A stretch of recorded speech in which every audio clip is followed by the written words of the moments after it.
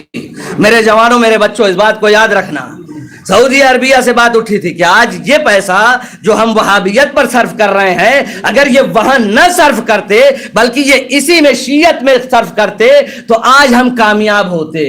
مطلب یہ کہ انہی کے درمیان یہ پیسہ خرچہ کر کے انہی کو ہم اچھی طریقے سے توڑ سکتے تھے, برباد کر سکتے تھے. کیا کہنا. اور اس کے بعد کھل کے یہ کوششیں شروع ہو گئیں. اب اس میں کسی طریقے کی کوئی بات نہیں رہ گئی تھی. آپ جانتے ہیں کہ ایک ہی خیمے سے 2 فرد نکلتے ہیں. ایک ہی خیمے سے 2 فرد نکلتے ہیں. خیمہ ایک ہے, برطانیہ میں خیمہ لگا ہوا ہے اس سے 2 فرد نکلتے ہیں. ایک فرد ہے جو وہابیت کا لیڈر بن کے نکلتا ہے, دوسرا فرد یہ ہے جو اخباریت اور ملنگیت کا لیڈر بن کے نکلتا ہے. لیٹر ان دونوں کو ایک جگہ سے شائع کیے جاتے ہیں. آپ کو جانے کے بعد کیا بولنا ہے اور آپ کو منبر پہ جانے کے بعد کیا بتانا ہے. بہت سمجھداری کی ضرورت ہے. جہاں تک مرض نہیں پہنچا ہے اللہ کرے کہ وہ مرض نہ پہنچے, اور اگر خدا نخواستہ مرض آنے والا ہے تو پہلے اس وبا کو دور کر لیجئے. اس لیے کہ یہ مرض جو ہے زیادہ تر جوانوں کو لگتا ہے, یہ مرض جوانوں کو لگتا ہے. لہذا جوان اس بات میں بہت ہوش کی دوا لے لے, ہوش کے ناخون لے لے کہ اگر ہمارے سامنے کوئی غلط بات کی جا رہی ہے تو ہم اس کو بہت آسانی سے سمجھیں اور بات کو سمجھیں کہ سامنے والا کیا کہہ رہا ہے. آیا یہ وہی کہہ رہا ہے جو قرآن ہم سے چاہتا ہے, جو اہل بیت ہم سے چاہتے ہیں تو آمنا وسلمنا, لیکن اس کے علاوہ کوئی گفتگو کر رہا ہے تو پھر وہ مجھے تسلیم نہیں ہے. آج کل ایک چیز بہت چلی ہے, کیا؟ علماء کرام کے خلاف گفتگو کرنا. یہ بہت چلا ہے, بہت زیادہ. ہم جیسے چھوٹے چھوٹے طالب علم ہیں جو آپ تک ان باتوں کو پہنچاتے ہیں, لیکن ہمارے علماء کرام جو اتنے سالوں تک محنت کرتے ہیں اور محنت کرنے کے بعد یہاں تک پہنچتے ہیں, اور پہنچنے کے بعد ان کو کون ایک ایرا غیرہ جس کو طہارت بھی نہیں پتا ہوتی ہے, جس کو طہارت بھی نہیں پتا ہوتی ہے, وہ آنے کے بعد علماء پر حرف اٹھائے, وہ آنے کے بعد مہاراجہ کرام پر حرف اٹھائے, تو آپ کو سمجھ جانا چاہیے کہ اس کا مطلب یہ ہے کہ یہ ہمارے امام سے ہم کو جدا کرنا چاہ رہا ہے.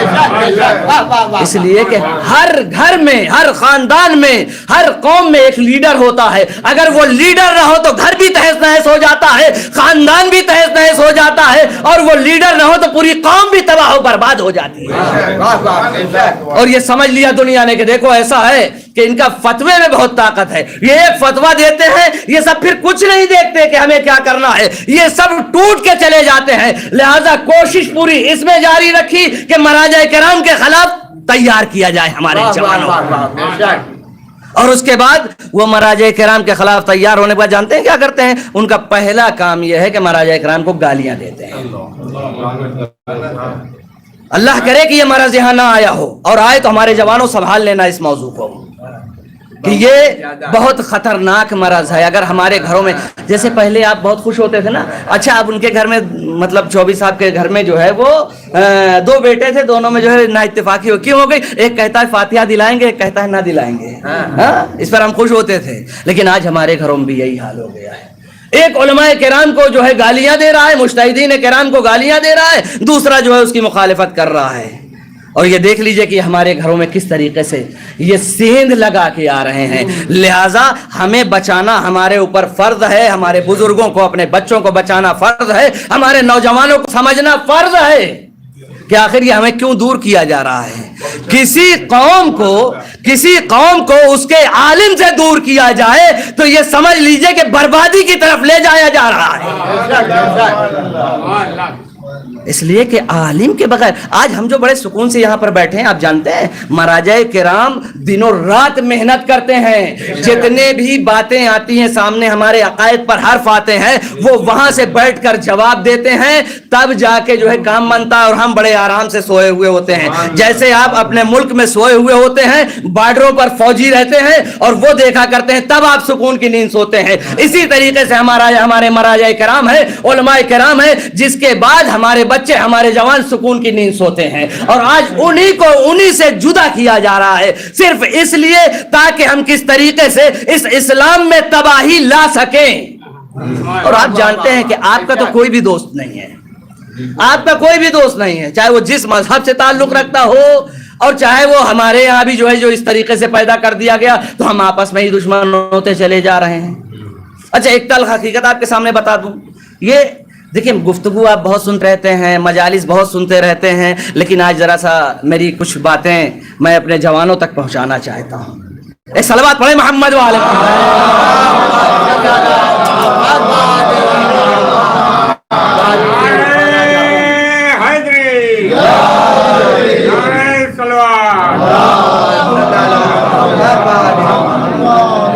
میں سیدہ زینب میں تقریباً 12 سال رہا ہوں، 2000 سے 2012 تک۔ تو 12 سال کا ایک عرصہ بہت لمبا عرصہ ہوتا ہے، اور بہت قاعدے سے جو ہے وہ انسان سب چیزیں دیکھ لیتا ہے۔ اربعین امام حسین علیہ السلام میں، یعنی چہلم امام حسین جو ابھی گزرا ہے، اس میں پوری دنیا سے لوگ جمع ہوتے تھے وہاں پر سیدہ زینب میں، جناب زینب کو پرسا دینے کے لیے پوری دنیا سے لوگ آتے تھے۔ اب اس میں ایک قوم تھی، لفظ نام بہت اچھا ہے لیکن کام برا نہ ہو، ایک قوم تھی ملنگیت کے نام پر، پوری دنیا سے لوگ جمع ہوتے تھے۔ ان کا ایک لیڈر تھا، بابا صدا حسین کے نام سے جانا جاتا تھا، بزرگ تھے، اور پیچھے جو ہے ہمارے ہاں تو اس کو چوٹی کہتے ہیں، چندئی یا چوٹی ایسے لفظ استعمال کرتے ہیں، وہ کافی بڑی تھی، اور وہ ان سب کا لیڈر۔ ایک بلڈنگ لے لیتے تھے، اور وہ بلڈنگ لینے کے بعد وہاں پر جاتے تھے، بیٹھتے تھے، اور جب ان کے انجمن لگنے والی ہوتی تھی، دستہ لگنے والا ہوتا تھا، سارے پہلوان پنجابی جوان ہوتے تھے، اور جب انجمن لگنے والی ہوتی تھی اس سے پہلے وہ ایک چلم بھرتے تھے، اور چلم بھرنے کے بعد پیتے تھے اور کہتے تھے علی کی بوٹی علی علی، علی کی بوٹی علی علی۔ سمجھ رہے نا یہ کیا پی رہے ہیں؟ ہاں چرس بھانگ گانجا جو بھی بول لیں، مجھے نہیں معلوم ہے اس کی تفصیلات۔ علی کی بوٹی علی علی، کیوں؟ اس کے پینے کے بعد پھر جو ہے وہ علی علی کرنے کا مزہ آتا ہے۔ اب سوچئے اسلام کو کہاں لے جایا جا رہا ہے، سوچئے ہمیں کہاں پہنچایا جا رہا ہے۔ اور اس کے بعد وہ پینے کے بعد وہ باقاعدہ جو ماتم کرتے تھے، تو ایسا ماتم ہوتا تھا کہ جیسے لگ رہا زمین پھٹ جائے گی۔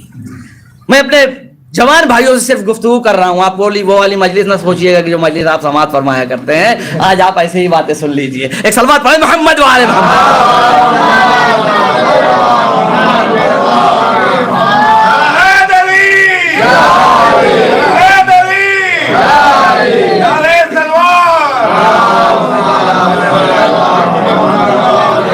بیان کرنے کا صرف میرا مقصد یہ ہے کہ یہ بات پہنچے اور لوگ جانیں، ہمارے جوان جانیں کہ کیا کیا چل رہا ہے، کل کے دیکھیں تو ایک دم اچانک سے پریشان نہ ہو جاؤ، یہ نہ سوچیں کہ یہی علی کی بوٹی علی علی کرنے کے بعد ہوتا ہے سارا کام۔ اور اس کے بعد وہ کرتے تھے، کرنے کے بعد وہ ماتم کرتے تھے، زبردست ماتم کرتے تھے، اور ماتم کرنے کے بعد یعنی آپ سوچئے کہ کہاں ہم پہنچ چکے ہیں۔ ماتم کرنے کے بعد بجائے یہ کہ جائیں زریوں پر جائیں، وہاں سے دعا مانگیں، وہاں سے منتیں کریں، جو ہمارے یہاں کا ایک طریقہ ہے، دستور ہے، اہل بیت کے در سے ہم لیتے ہیں، نتیجہ کیا ہوتا ہے؟ نتیجہ یہ ہوتا ہے کہ ماتم رکنے کے بعد ایک حکم صادر ہوتا ہے، سجدہ کرو، سب کے سب سجدہ کرتے ہیں، اور اس کے بعد اپنے آنکھوں کے دیکھی ہوئی بات بتا رہا ہوں آپ لوگوں کو، اور صرف اس لیے پہنچانا چاہتا ہوں کہ آپ لوگ یہ سمجھیں کہ آنکھوں دیکھا حال بتا رہا ہوں۔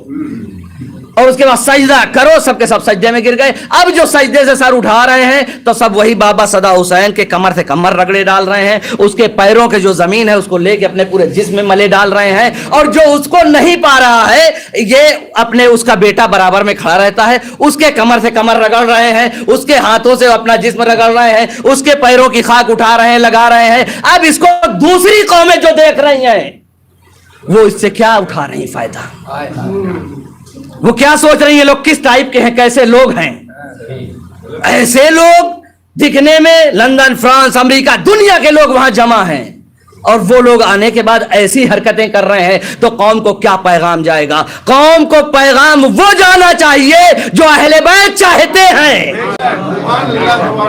قوم کو وہ پیغام جانا چاہیے۔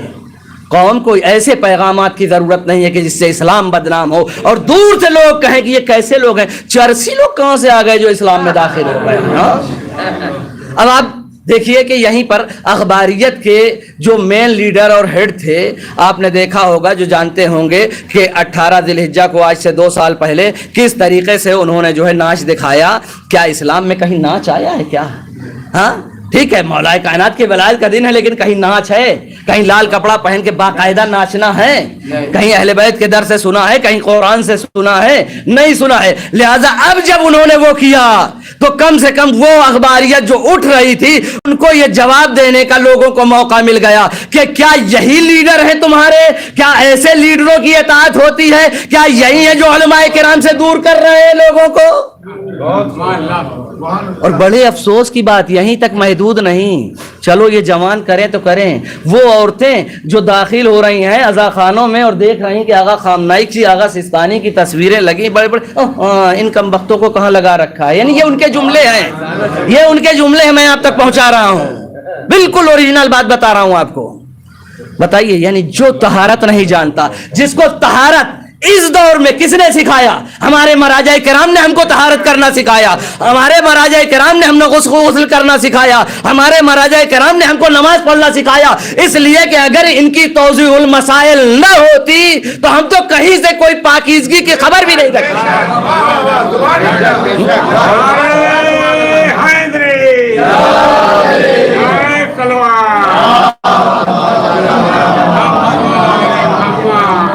آج جو ہے یہ دور آ گیا، یہ دور آ گیا، دین ہم نے وہ اختیار کر لیا ہے جو ہمارا نفس قبول کرتا ہے، دین ہم نے وہ نہیں اختیار کیا جو اہل بیت ہم سے چاہتے ہیں، اور ہم سے جو اہل بیت چاہتے ہیں ہم کو وہ دین اختیار کرنا ہے۔ ہمارا نفس اور ہمارا دین کیا، ہمارا عقیدہ کیا کہتا ہے، ہمیں وہ نہیں چاہیے۔ اکثر ہم یہی جواب دینا، بھائی ہمارا عقیدہ تو یہی ہے، آپ کا عقیدہ کیا بیچتا ہے؟ جو اہل بیت نے بتایا ہے وہ ہمیں ماننا ہے، اس کے علاوہ ہمارا عقیدہ کچھ نہیں ہے۔ اب آپ کا عقیدہ تو روزانہ نیا بنتا چلا جا رہا ہے۔ کیا امام زمان علیہ السلام آئیں گے؟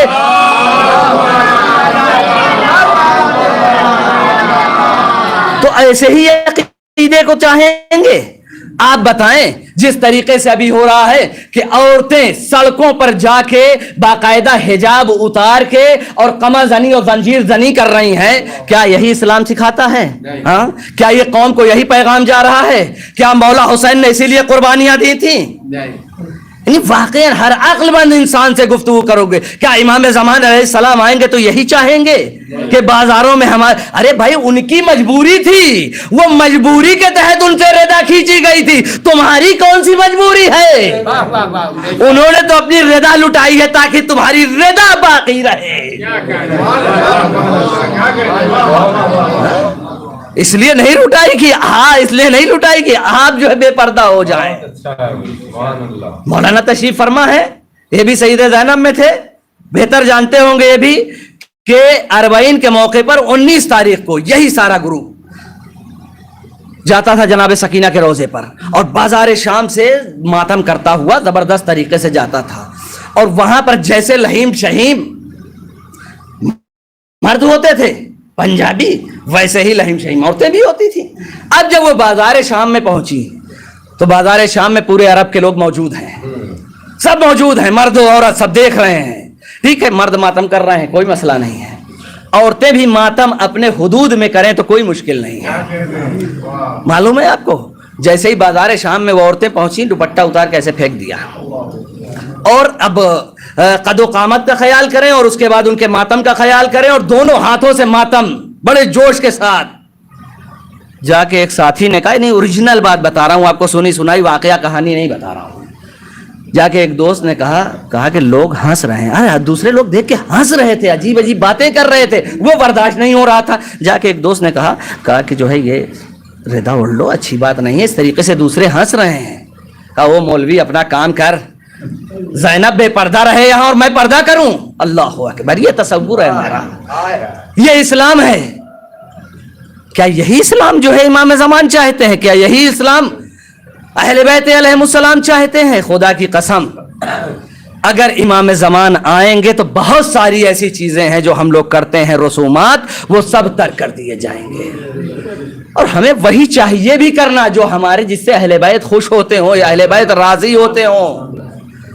جس طریقے سے یہ سارے کام ہو رہے ہیں، یہ صرف اور صرف دین کو بدنام کرنے کے لیے ہو رہے ہیں، اور دین کے بدنام کرنے کی سازش ہے جس کو رہبر معظم نے آج سے تقریباً 20 سال پہلے، 25 سال پہلے اس بات پر غور کر لیا تھا کہ آنے والے وقت میں کتنا زیادہ ہم کو بدنام کیا جائے گا اور ہمیں برا بھلا کہا جائے گا، لہذا اس وقت انہوں نے روکا تھا اس بات کو۔ میں اس کا مخالف نہیں ہوں، کوئی سمجھے مولانا آئے بیٹھے ہیں زنجیر قمازانی کی بات کر رہا ہوں، اس کی میں کر ہی نہیں رہا ہوں، اس کی تو کوئی بات ہی نہیں کر رہا ہوں، لیکن یہ کہ جہاں بھی دین کی بے حرمتی ہو رہی ہو، شیعت بدنام ہو رہی ہو، وہاں پر ہمیں کوئی ایسا کام نہیں کرنا چاہیے کہ جس سے جو ہے وہ دین کی خلاف ورزی ہو جائے۔ ایک صلوات پڑھیں محمد وآلہ۔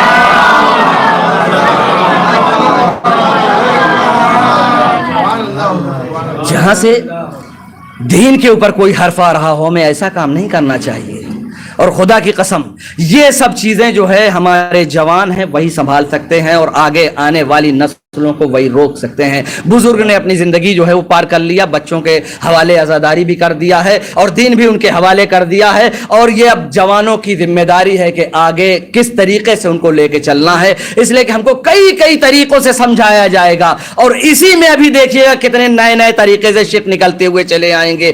آج لوگ ہیں جو کہتے ہیں ہم کس کی تقلید کرتے ہیں؟ امام زمانہ علیہ السلام کی تقلید کرتے ہیں، اس لیے کہ ہم اور کسی کی کرتے نہیں ہیں۔ اچھا پھر اب آپ آ جائیے وہیں پر، وہ کہتے ہیں ہم امام زمانہ کی تقلید کرتے ہیں، تو امام زمانہ آپ کو آئیں گے بتانے کے لیے نماز کیسے پڑھنی ہے، روزہ کیسے رکھنا ہے، طہارت کیسے کرنی ہے، تجارت کیسے کرنی ہے۔ یہ تو مراجع کرام ہیں کہ جنہوں نے ہر چیز کو ایک جگہ اکٹھا کر دیا ہے، دنوں رات محنت کر کے ہم تک وہ سرمایہ پہنچایا ہے تاکہ آنے والی ہماری نسلیں باقی رہیں اصل دین پر، اور یہی ہمارا مولا ہم سے چاہتا ہے۔ میرے جوانوں، میرے بچوں، ان چیزوں کا ہمیں خیال کرنا ہے۔ حسین مظلوم نے قربانی دی ہے، اس لیے صرف نہیں دی ہے کہ ہم فرش ادا پر آئیں اور 2 قطرہ آنسو گرا لیں اور لوٹ جائیں، اصل مقصد حسین تو یہ تھا بھی نہیں، یہ تو ہمیں ثواب دیا گیا ہے اس کے بدلے میں کہ آپ فرش عزا کو بچھائیے، اور فرش عزا بچھانے کی بنیادی وجہ یہ ہے کہ جب آپ یہاں آئیں گے اور علماء کرام اس منبر پر آئیں گے، وہاں سے آپ تک 2 بات پہنچائیں گے، وہ آپ تک پہنچے گی تو آپ اگر کتاب کھول کے بھی نہیں دیکھیں گے تب بھی دوسروں کے عالم کے برابر تو پہنچ ہی جائیں گے۔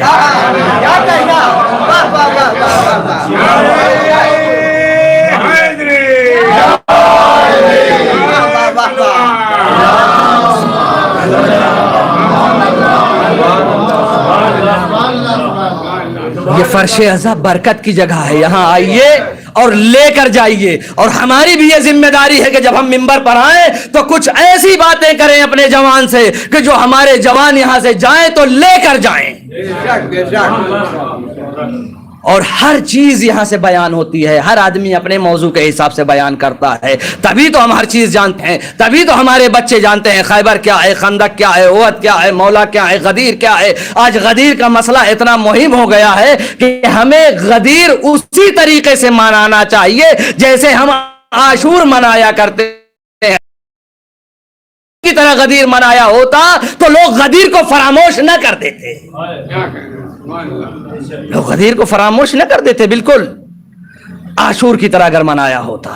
اور یہ اہل بیت علیہم السلام ہیں کہ جنہوں نے ہمیں طریقہ سکھایا ہے، زندگی جینے کا سلیقہ سکھایا ہے، اور یہ زندگی جینے کا جب سلیقہ ہم کو آ جائے گا تو پھر یقیناً پھر ہماری زندگی کامیاب زندگی ہوگی۔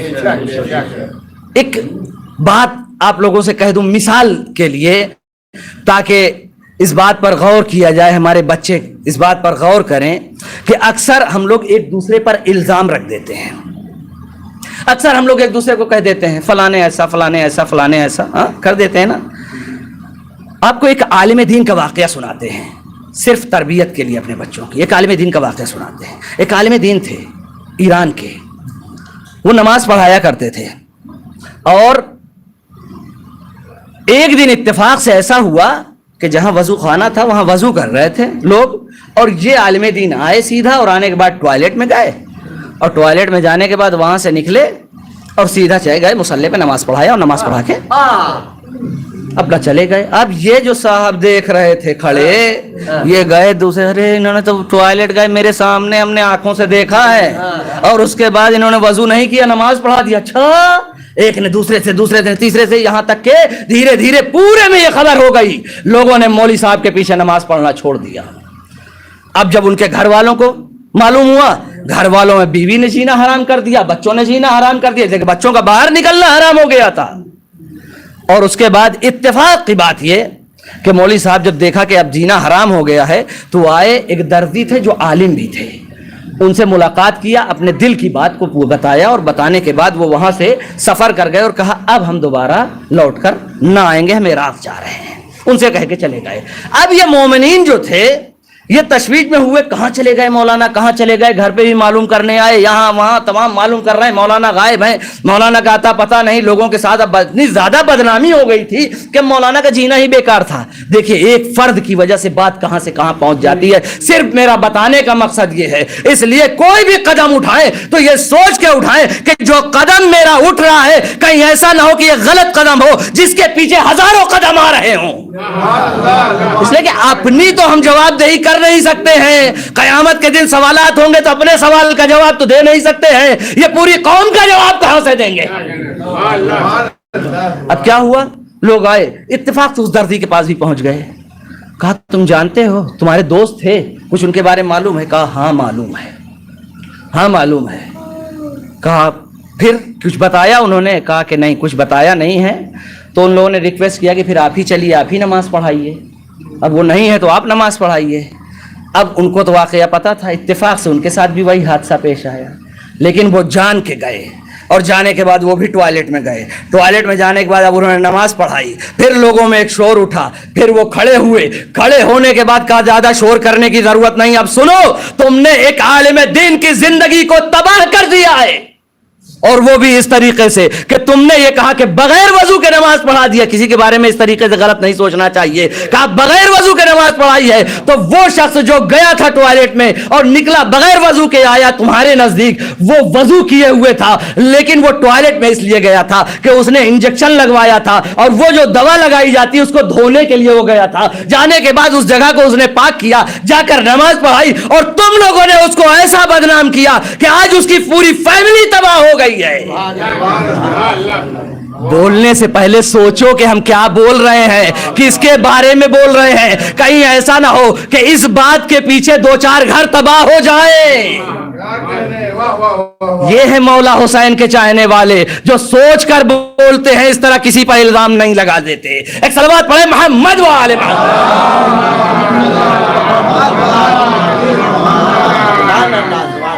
تو واقعاً ہم لوگ اگر مولا حسین کے بتائے ہوئے راستے پر چل رہے ہیں تو ہمیں اسی طریقے سے چلنا ہے جس طرح میرا مولا چاہتا ہے۔ تھوڑا سا پیسہ آیا، مال و دولت آئی، غرور و گھمنڈ ہو گیا ہمارے پاس، ہم غرور میں چور ہو گئے، ہاں گاڑی سے اتر رہے ہیں، بڑی بڑی جو گاڑیاں لی ہیں ان سے جا رہے ہیں، بڑے بڑے جو ہے وہ گھر بنا لیے عالی شان، ان میں جو ہے کیا یہی سب جو ہے تمہاری اصل حیات ہے؟ ہاں کیا یہی سب اصل حیات ہے؟ جس طرح آئے اسی طرح چلے جائیں گے، کچھ نہیں جائے گا۔ آپ اکثر دیکھا کرتے ہیں کہ ایک میسج گھوما کرتا ہے کہ جب آپ وصیت کرنے بیٹھیں تو اس میں ایک وہی شخص ہوتا ہے کہ جس کا نام کہیں نہیں ہوتا وصیت میں، وہ خود ہوتا ہے جو وصیت کرتا ہے بیچارہ، ہاں جو خود ہوتا ہے وصیت کرنے والا۔ لہذا یہ سب جو غرور و گھمنڈ ہے پروردگار عالم کے علاوہ کسی اور کو پسند نہیں ہے، وہ اسی کے لیے ہے، یہ کبریائی کے لیے غرور و گھمنڈ ہے، یہ انسان کے لیے نہیں ہے۔ اس لیے کہ یہ دولت آج میرے سر پر ہے، کل آپ کے سر پر ہے، پرسوں ان کے سر پر ہے، اور یہ غریبی کبھی میرے سر پر ہے، کبھی آپ کے سر پر ہے، کبھی ان کے سر پر ہے۔ کوئی اس بات کو دنیا کی حقیقت نہ بنا لے، اس لیے کہ اگر اس کو ہم نے دنیا کی حقیقت بنایا تو وہیں سے ہم تباہ و برباد ہو جائیں گے۔ جناب عیسیٰ علیہ السلام کا زمانہ ہے، جناب عیسیٰ علیہ السلام کا ایک شخص ہیں، اور وہ تھوڑا سا مطلب دن و رات نماز روزہ کرتے تھے،